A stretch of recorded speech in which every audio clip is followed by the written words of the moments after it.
Hello everyone, welcome to our channel IQ education platform. और आज हम लोग क्या पढ़ने वाले हैं, द बैटल ऑफ बक्सर के बारे में।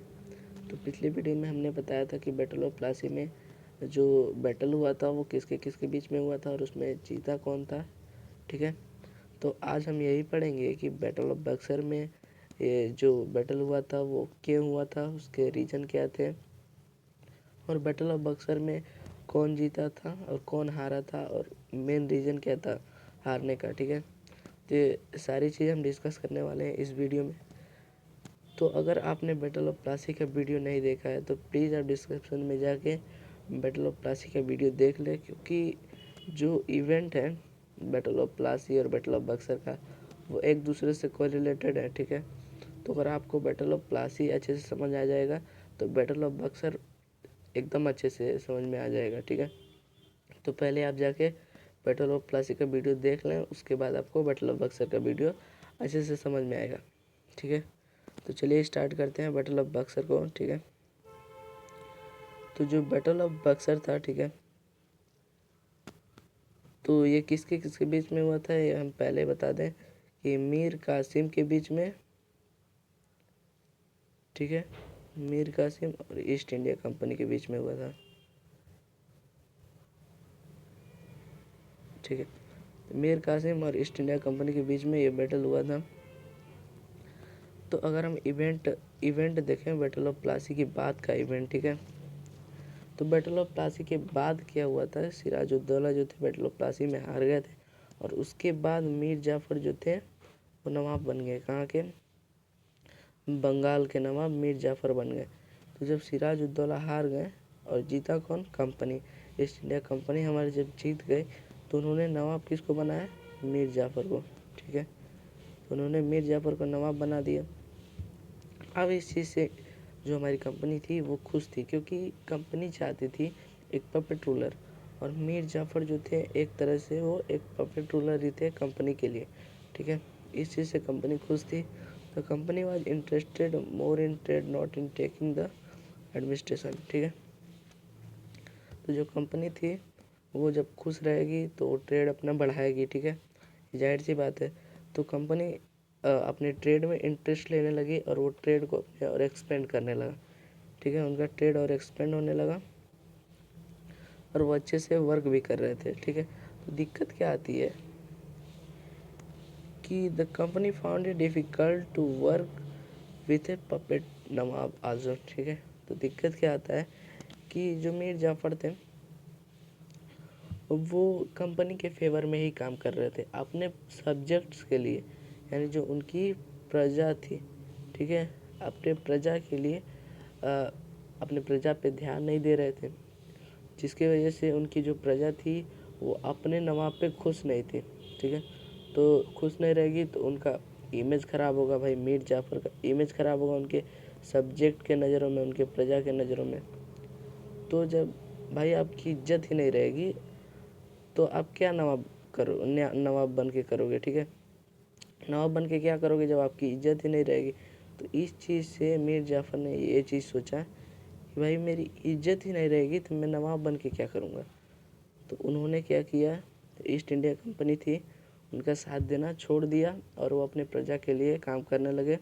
ठीक है, तो इस चीज़ से कंपनी वो डिफ़िकल्ट फेस करने लगी, क्योंकि जो वो काम करवाना चाहती थी वो मीर जाफ़र कर नहीं रहे थे, तो जिसकी वजह से कंपनी को डिफ़िकल्टी का सामना करना पड़ता है। तो company found it difficult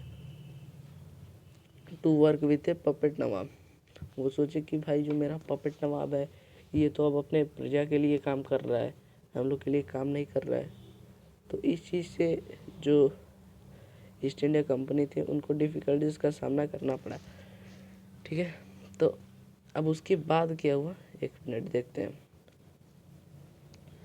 Because the basic appearance of the dignity and sovereignty was to be maintained, and due to this they were not be helpful as the company wanted to be।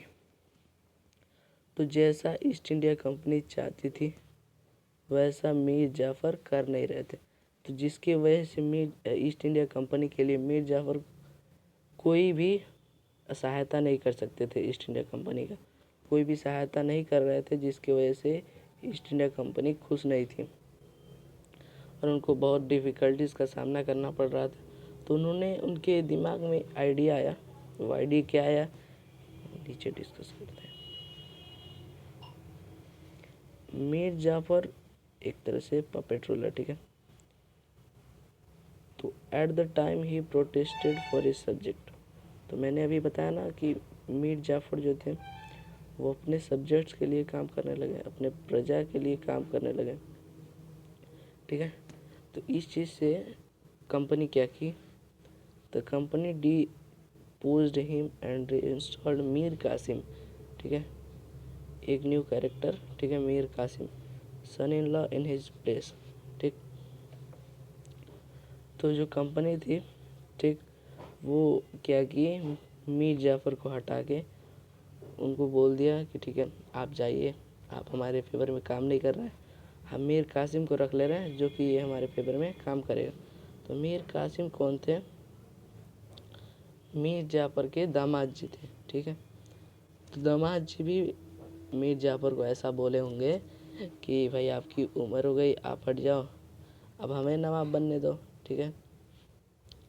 तो जो मीर कासिम थे वो नवाब बन गए किसके जगह पे, एक मिनट, जो मीर जाफ़र थे, ठीक है, इनकी जगह पे कौन बना, क़ासिम, मीर क़ासिम नवाब बन गए, ठीक है, इनके जगह पे। और इनको नवाब किसने बनाया, कंपनी ने, ठीक। उसके बाद क्या हुआ, but after a time period Mir Qasim also complain against the company official.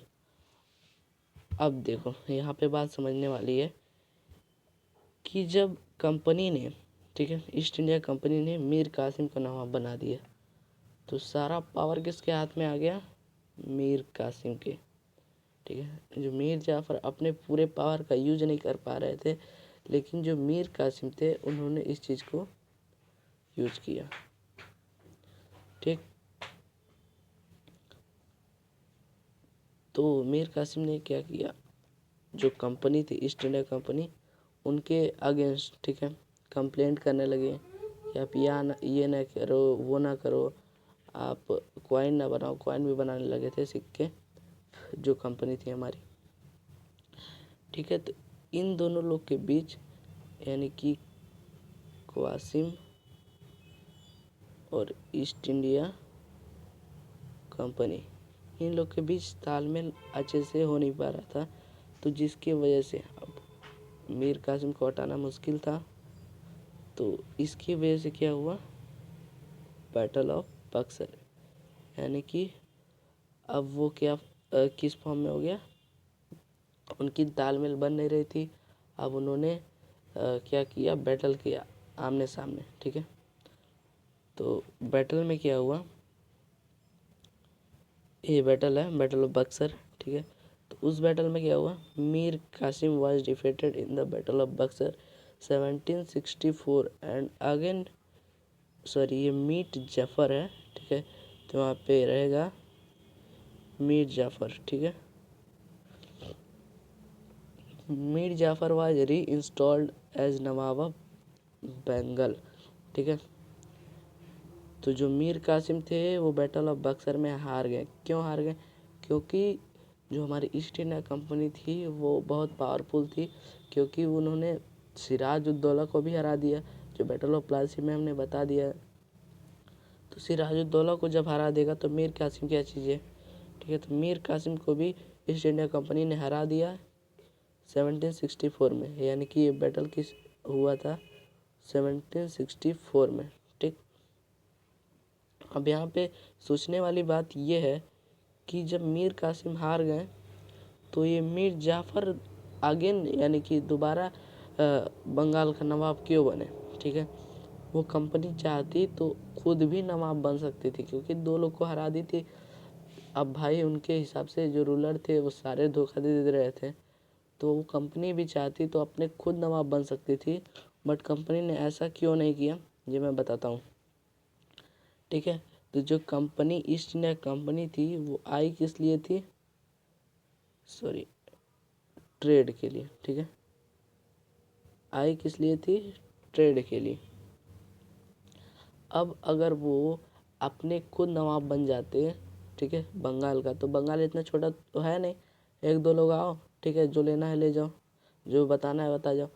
भाई बड़ा वो क्या है, स्टेट है, ठीक, तो उन्हें भी अपने सब्जेक्ट को, अपने प्रजा को भी देखना पड़ेगा, तो वो ट्रेड कर नहीं पाएंगे, इसलिए वो ऐसा नवाब चाहते थे जो उनके अकॉर्डिंग काम करे, ठीक, जिनसे उन्हें कोई लॉस ना हो, उन पे कोई टैक्स ना लगाए, कोई क्लेम ना लगाए, ठीक है।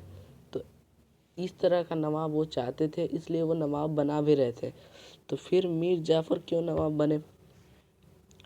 तो हम आगे बताते हैं कि मीर जाफ़र को ईस्ट इंडिया कंपनी ने फिर दोबारा नवाब क्यों बना दिया। Because Mir Jafar promised him to give a lot of money to the east India company. अब भाई मीर जाफ़र ने सोचा कि वो ये तो ईस्ट इंडिया कंपनी बहुत वो डेंजर है भाई, बहुत पावरफुल है। अब इन्होंने सिराजुद्दौला को भी हरा दिया, मीर कासिम को भी हरा दिया, अब हमें भी तो हरा ही देंगे, ठीक है। तो उन्होंने अपने दिमाग से काम लिया, उन्होंने कहा ईस्ट इंडिया कंपनी से कि अब आपने सबको हटा ही दिया है, अब आपको ऐसा नवाब चाहिए जो आपको फेवर में काम करे, तो मैं वैसा नवाब आपके साथ बन के रहूँगा, ठीक है। तो उन्होंने कहा कि मैं आपको ढेर सारा मनी देता हूँ, ढेर सारा पैसा आपको देता रहूँगा, ठीक है, बस मुझे क्या बनाइए, बंगाल का नवाब बना दीजिए। तो ईस्ट इंडिया कंपनी ने क्या किया, मीर जाफ़र को फिर दोबारा, लालची तो थे ईस्ट इंडिया कंपनी, ठीक है, तो उन्होंने फिर क्या किया, मीर जाफ़र को कहाँ का नवाब बना दिए, बंगाल का नवाब बना दिया। तो यही था बैटल ऑफ बक्सर। इसकी हमने पूरी कहानी समझा दी आपको, ठीक है, कि बैटल ऑफ बक्सर में क्या हुआ। तो इसकी आगे की कहानी हम डिस्कस करेंगे अपने नेक्स्ट वीडियो में, ठीक है। तो यही था बैटल ऑफ बक्सर। अगर आपको ये वीडियो अच्छा लगा तो प्लीज़ हमारे वीडियो पे एक लाइक और एक कमेंट कर दीजिएगा। आपके एक लाइक और एक कमेंट से हमें बहुत मोटिवेशन मिलता है, ठीक है। तो अगर आपने हमारे चैनल पे अभी तक सब्सक्राइब नहीं किया तो प्लीज़ सब्सक्राइब करके बेल वाला आइकन दबा दीजिएगा, ऐसी ही और इंटरेस्टिंग वीडियो देखने के लिए। तो thanks for watching this video, thank you.